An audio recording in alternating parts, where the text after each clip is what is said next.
Hey guys, welcome back to my channel. So today I'm going to be doing a spoiler-filled review of Crescent City by Sarah J. Maas. So this is House of Earth and Blood. This is the first book in the installment. The second book, House of Sky and Breath, was just released, so be sure to go read that book as well. That way you can watch the review of the second book once that is released. So this first book here follows Bryce Quinlan, who is half fae, half mortal. She is living her life with her best friend Danica, who is the leader of the werewolf pack. And they are big party girls, so they're living it up, having a great time. And then one day the whole pack is murdered. And to Bryce, the pack was basically her family. And so she takes this extremely hard. We see her start to go downhill, partying a lot. She's really putting on the show that she's the same old Bryce. Back to the massacre. So there was a monster that was released that night, or demon. And the angels, they are basically like the police or FBI in a way. And so they are trying to figure out like how this demon was let out, why it's in their dimension. And so they're trying to solve the murders. And they recruit Bryce because Bryce was the only one that saw the demon that night and survived. And Bryce takes this head on. She wants to know what happened that night more than anybody else. And Hunt, our second main character, comes into play, and he was assigned to watch after her. And Hunt is a fallen angel, so he's in a way a slave to the angels.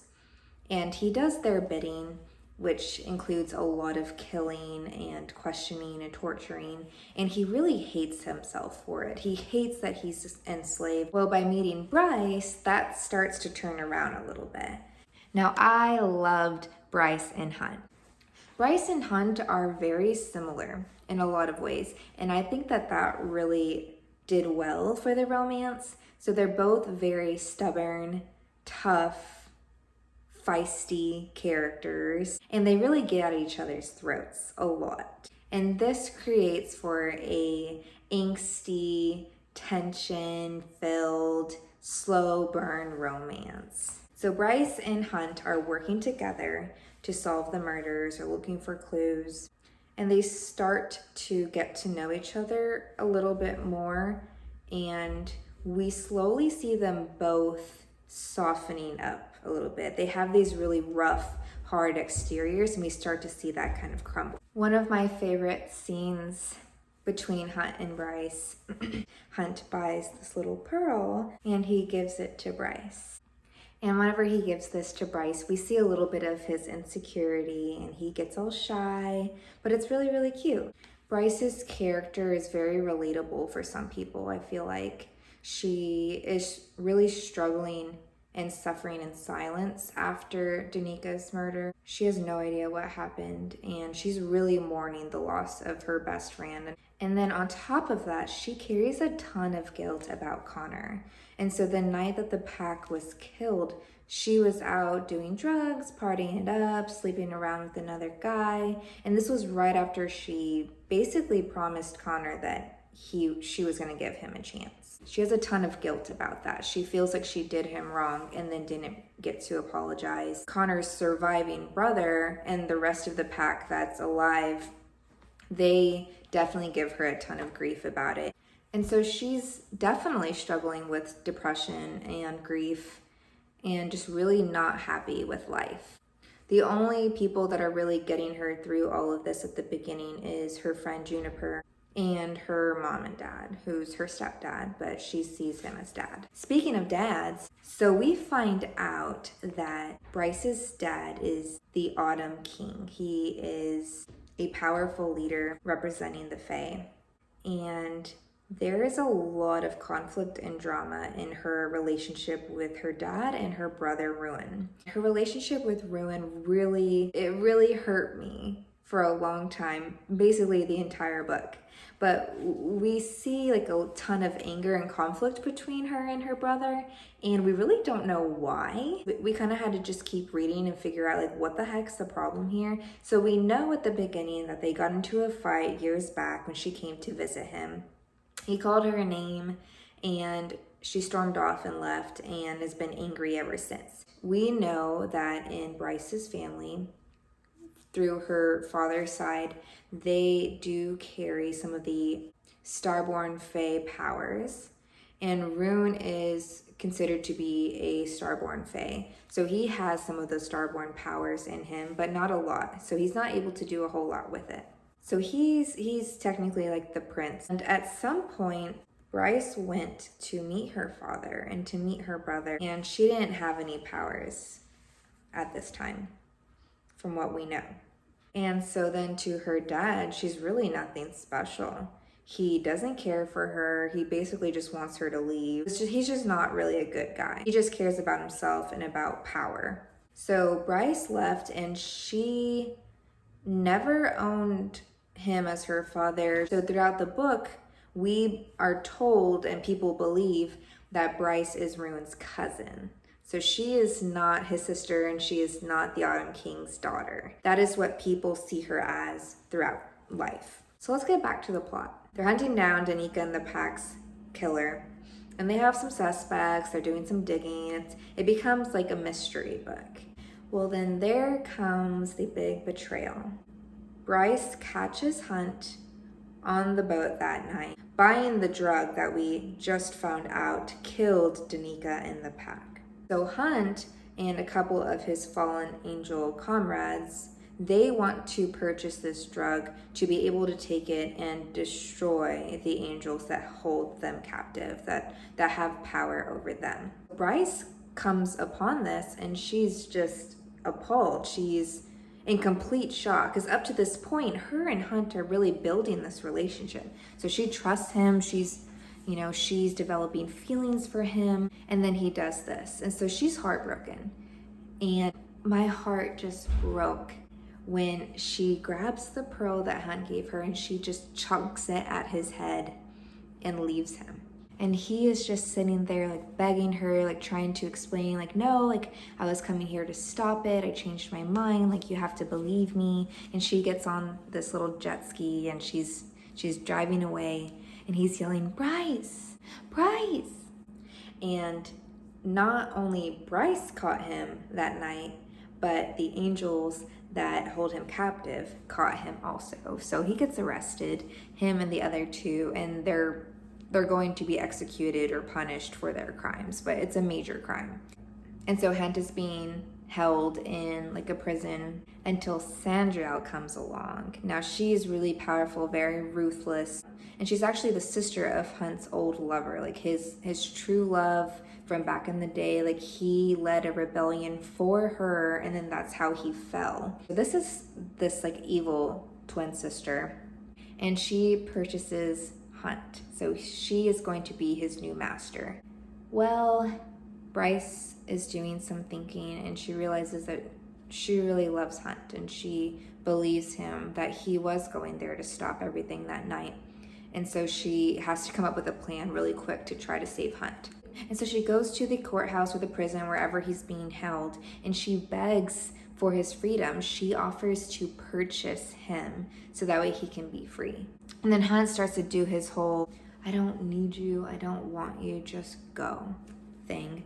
Basically just telling her to stop sacrificing herself for him. And then she goes, take me instead. And Rowan steps in. He's like, oh, hell no. And remember, up until now, everyone believes that Bryce has no powers and that she's just Rune's cousin. But in order to save Bryce, Ruin has to acknowledge her as being a part of his family. So he acknowledges that she is the daughter of the Autumn King, and so no one can take her. And so everyone's like, what? And even Hunt didn't know this, so he's looking at her like, what the heck? But anyway, so she was not able to be taken instead of Hunt, and so they take him away. So time goes on, and Bryce is putting all of her energy into solving the mystery still. So she still is not certain exactly what happened that night. So while she's doing her digging, the summit is going on at the conference center. So here, the veneer of every house is present. So everyone is represented here. Everyone attends. So the Fae, the werewolves, the witches, Am I missing anybody? Oh, like the Mer people. So Bryce is at work where Jasiba, her owner, owns like this library full of sacred objects and books. And Micah shows up. Now Micah is one of the leaders of the angels, and him being there is not a good thing. So Bryce instantly knows that something's wrong. Her like alarm bells go off, and she texts Jasiba and she's like, hey, Micah's here, like help me, like turn on the cameras. And so Jasiba at the summit stands up and she's like, hold on, I have something that I think you guys want to see.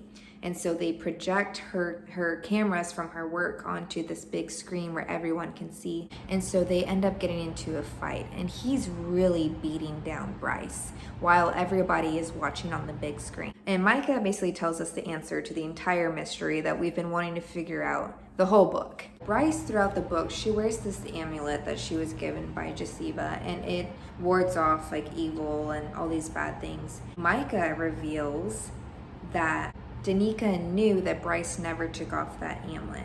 And so what she did was she stole the horn and she turned it into a powder, and she took Bryce to get tattoos one night, and they have matching tattoos on their backs. And Bryce always just thought it was a regular tattoo, but it had the remnants of the horn in it. So she was literally wearing the horn. And because she wore this amulet, it warded off all of the demons that were attracted to the horn. So we learned that the night of the massacre, the reason why Bryce survived that night was because she was wearing her amulet. During the fight, Bryce's shirt gets ripped on the back and we see the tattoo. Micah gets this idea to basically siphon the powers into him. Ultimately, there's a huge fight. It's really awesome to read and imagine, and she kills Micah. However, that's not it. Micah, in this whole process, had opened a portal for all of the demons and monsters to get in. And so they're all having to go through this huge battle to try to save everyone. But Hunt and Ruin and the Autumn King, Jasiba, they're all still at the summit, and they can't leave for their own protection. So they're just watching Bryce on this big screen as she's racing through the city, trying to fight all of these monsters. They have these little bunkers that are secured by heavy doors that people are running into for safety. But it gets to a point where all the doors are closed, and Bryce is the only one left out there. There comes a moment where Bryce thinks she's gonna die. Now, this is my favorite chapter of the entire book. Chapter 86. So Bryce thinks that she's going to die, so she calls Hunt and she's saying goodbye. It gets very emotional. So you know how I told you guys that her and Ruin had this really bad relationship throughout the book? So she tells Hunt, tell Ruin that I love him and that I kept this a secret because I didn't want to take anything away from him. We don't know what this is, but basically that phone call reassures Ruin like she really did love him this entire time. She never hated him. She was just keeping a huge secret from him. And then we find out what that secret is. Bryce is the only one out there left, and she knows that she is the person that can stop this. She then reveals to everyone, because she's still on live TV, she reveals that she is the Starborn Fae, not Ruin. And she has the Starborn powers, a lot of it. She didn't want anyone knowing that she was the Autumn King's daughter or that she was the heir to the Starborn Fae, because then the Autumn King would now hate Ruin, and Ruin would feel like a major disappointment. She saw how much the Autumn King put pressure on Ruin to be good enough, and she knew that if she disclosed the secret, that Ruin would just basically be in her position and not really matter to her dad. And she loved him that much that she kept the secret this whole time.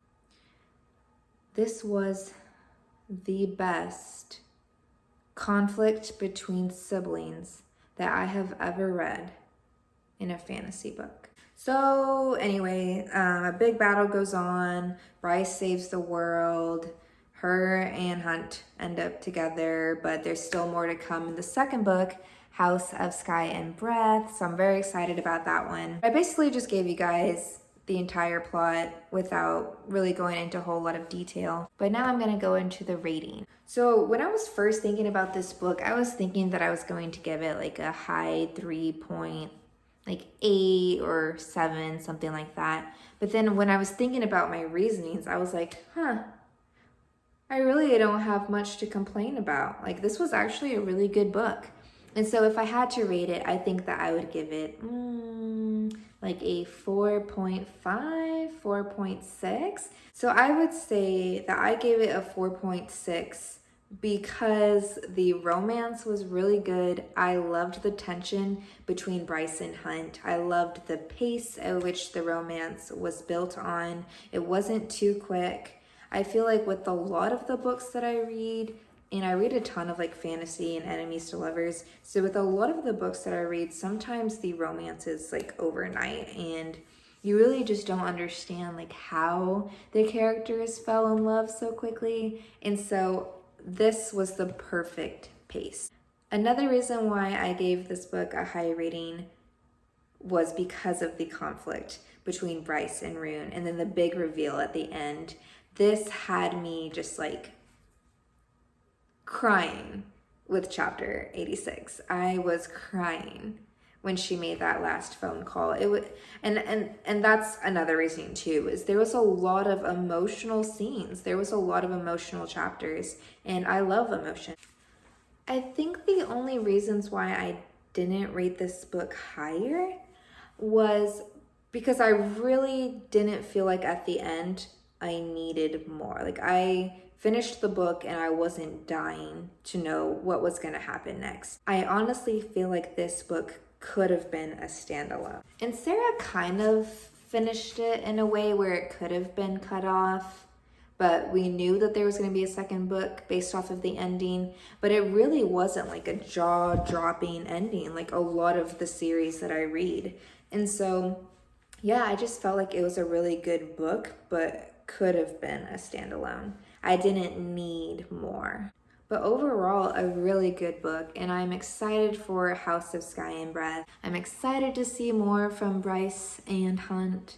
I'm excited to see how her relationship is going to be with Rune now that her secret's been revealed. So much to look forward to. So that was my spoiler-filled review of House of Earth and Blood. Be on the lookout for my review video of House of Sky and Breath, and like and subscribe if you would like to watch more videos. Thanks, guys.